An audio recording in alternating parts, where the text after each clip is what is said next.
Matt, the mortgage guy here. Today's video, is real estate going to crash? It's the question that everybody wants to know. I'm going to talk to you about deceleration versus depreciation, what the experts are saying about home prices, what we've seen in home prices, how you can look at demographics and metrics to make an educated decision on where you think the real estate market is headed. Stay tuned.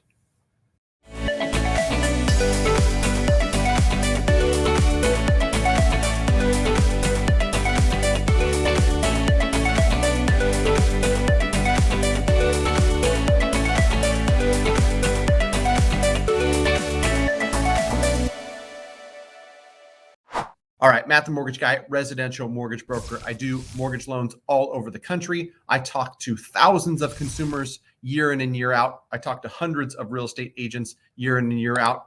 I'm keeping a finger on the pulse because my livelihood depends on it, giving you good advice on what's happening in markets across the country, what I'm hearing, what I'm seeing, what's going on with mortgage rates and mortgage guidelines, the real estate market, what offers are and aren't being accepted, looking at it from the buy side and the sell side. And today is no different. I'm going to talk to you. This one's spurred on a little bit, partly because people want to know what's going on with real estate. Is the real estate market's going to crash? There's a ton of information that gets pushed. And truth be told, one of the major reasons it gets pushed is because it gets clicks, right?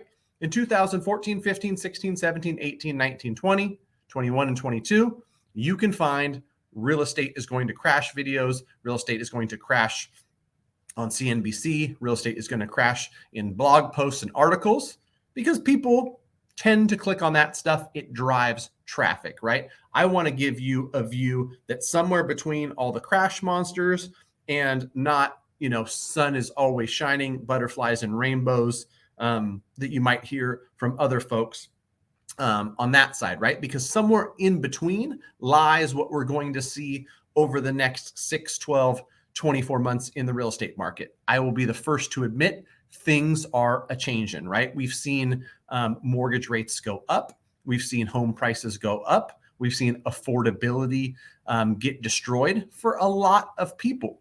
So I'm not going to pretend to say that demand has not been pulled down because of that. Mortgage applications are actually at a 22-year low, right? Meaning demand has pulled back a ton. Does that mean we're going to see a crash? Let me start with the difference in deceleration versus depreciation. And I just had something up. I don't necessarily have to pull it up to speak on it, but where did that go? There we go. I'm just going to pull it up because it was well written. And, keeping current matters provides some really good information and data on the real estate market. And, this term is used, right? Deceleration.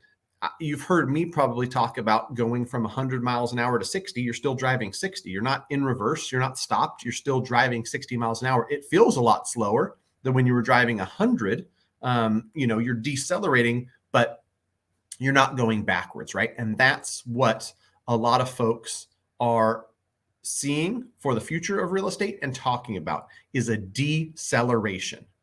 If we saw year over year home price increases of 15, 18, 20% in some markets over these last couple of years, and then we decelerate, which is going to feel like a sharp right turn, which is going to feel rather drastic, and get back to some normal levels of 4 to 6% appreciation, it's going to feel slower, but it doesn't mean depreciation. I'm going to pull up this graph, home prices since 2012, and it's pretty neat to see like a really healthy housing market all the way up until, what is really the pandemic and the quantitative easing that made, interest rates so cheap and really threw a bunch of fuel on demand for real estate. So going back to, looks like Q3 of 2012, it was under 4%. And then Q4 of 2012, that's probably 4.5, 4.75. Over 6% for a few quarters. and really like kind of a steady ride between 2014 and Q2 even of 2020, right between 4 and 6%. And historically, if you go back 50 years, real estate's going to appreciate. Somebody told me yesterday 4.7% at the metrics they were looking at, right? And that's healthy, that's normal, and that's what you would expect. This humongous wave we've seen where it's gone up 20% is just something that, is unprecedented. I'll shift now from this to talk about what people are seeing for the future when we talk about, home price deceleration. Talk about going back to these norms, 4%, 5%, 6%. The home price forecast for 2022, albeit I'll admit these ones are a little bit, in my opinion, I won't call it fluff or skewed, but we're going to decelerate over the second half of 2022 with already some baked in appreciation. So if we land at 10% or 9%, like Fannie and Freddie and CoreLogic and National Association of Realtors and Ivy Zelman and whatnot, what they see, their average of these 7 forecasts is 8.5%. That might be really heavily weighted towards the first half of 2022. In my humble opinion, right? And then 2023, we might get 3%, 4%, something very small. Even if we're flat, right? That's still not depreciation. Interesting to note here that the MBA calls for 2.7% appreciation, the lowest by a long shot on all these different forecasts. So some stats I'd love to throw out that I think are interesting as well. Dave Ramsey went on a rant, and I thought it was awesome. 100% guarantee, no way home prices are going to crash, no way they're going to go down. He kind of pointed to just the simple supply and demand, like I've done many of times. Like that's really simple for folks to look at.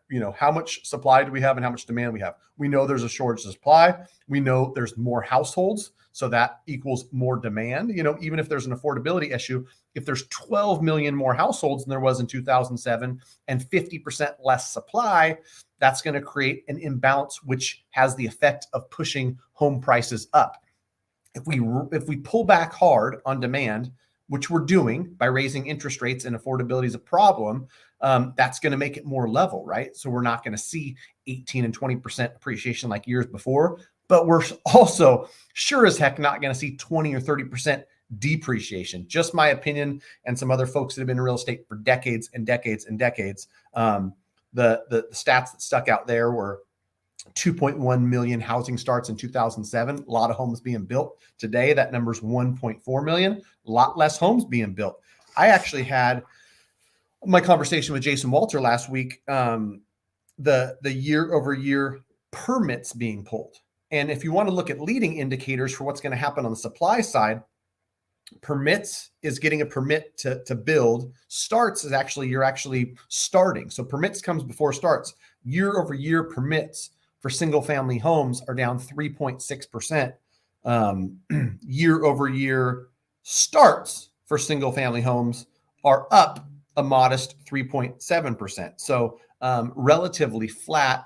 Builders, as one would expect, might not be wanting to build more into a market that seems to be decelerating, right? Again, deceleration, not depreciation. The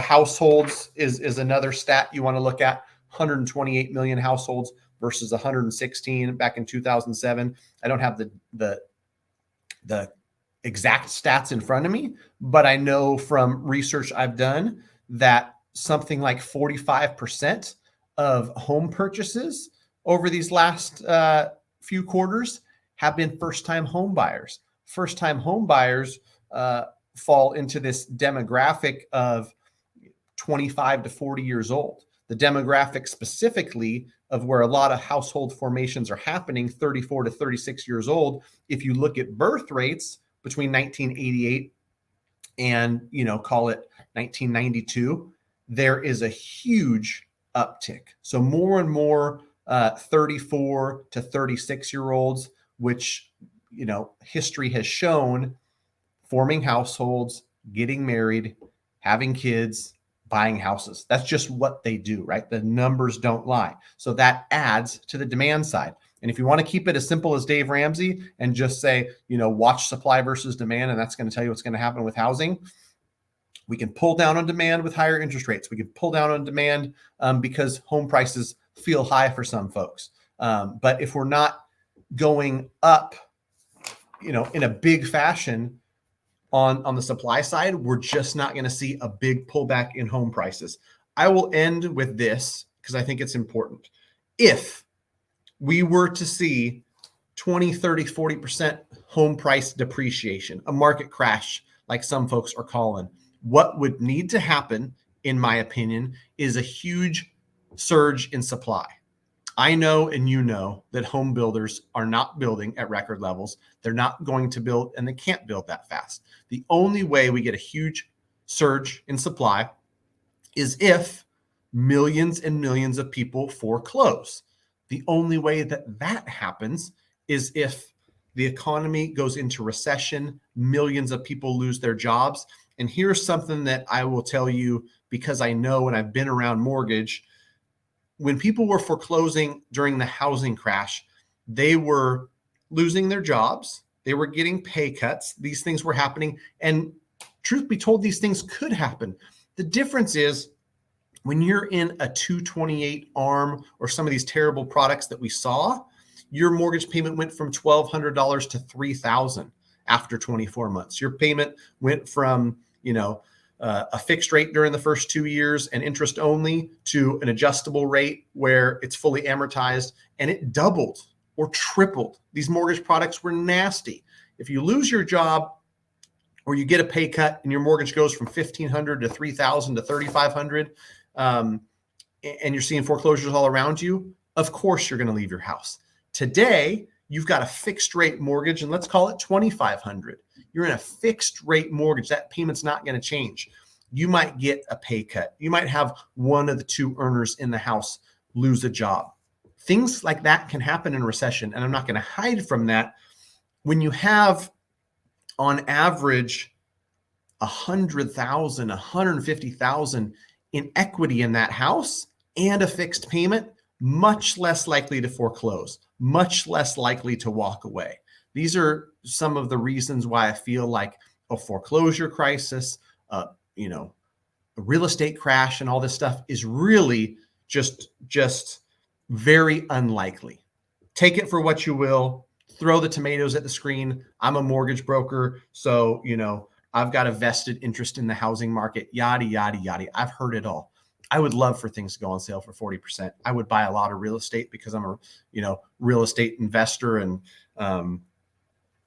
it would be terrible for a lot of folks. For investors, it would be an opportunity. Nonetheless, thanks for watching. I appreciate you. Let me know your opinions. Let me know if I missed anything. Let me know if there's anything you'd like to add. You all don't have to agree with me. That's the beauty of this country. We can kindly disagree with each other and say, hey, I don't think that your 40% crash prophecy is accurate, and here's why. Other people can say there's no way that home prices will appreciate, and here's why. Just my 2 cents, guys. Thanks for watching, and until next time, all we can do is we gonna see.